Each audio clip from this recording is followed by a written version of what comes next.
আমরা অনেক সময় যখন আমেরিকান শব্দের উচ্চারণ নিয়ে কথা বলি তখন অনেকেই টায়ার্ড হয়ে যায়, বিরক্ত ফিল করে, কারণ বলে শব্দটা এমন, উচ্চারণটা কেন এমন হবে।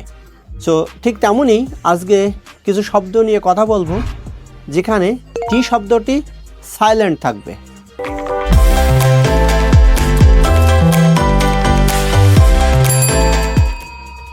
তার ভিতরে একটি শব্দ হচ্ছে ক্যাচল, CASTLE, ক্যাস্টল না বলে আমরা বলবো ক্যাচল।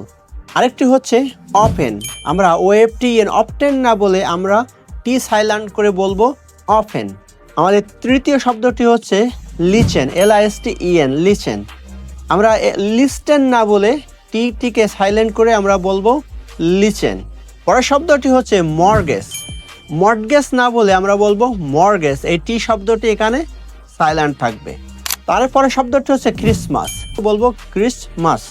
আরেকটি শব্দ হচ্ছে বাফে, আমরা বাফেট না বলে বাফে, টি সাইলেন্ট রাখবো বাফে, মানে খাবারের ব্যবস্থা। খুবই গুরুত্বপূর্ণ একটি কনফিউজিং ওয়ার্ড হচ্ছে সুনামি। এই শব্দের প্রথমে যেহেতু টি আছে সবাই মনে করে এটি হবে টুসানামি, আসলে এটি হবে সুনামি। আরেকটি শব্দ হচ্ছে হোস্ট, আমরা এটিকে টিটাকে প্রেশার না দিয়ে আমরা সাইলেন্টলি বলবো হোস্ট। এই ছিল আজকে কিছু আমেরিকান উচ্চারণ যেখানে আমরা টিকে সাইলেন্ট রেখে উচ্চারণ করি। আশা করি ভিডিওটি মজার ছিল। দেখা হবে আরেকটি নতুন ভিডিও নিয়ে।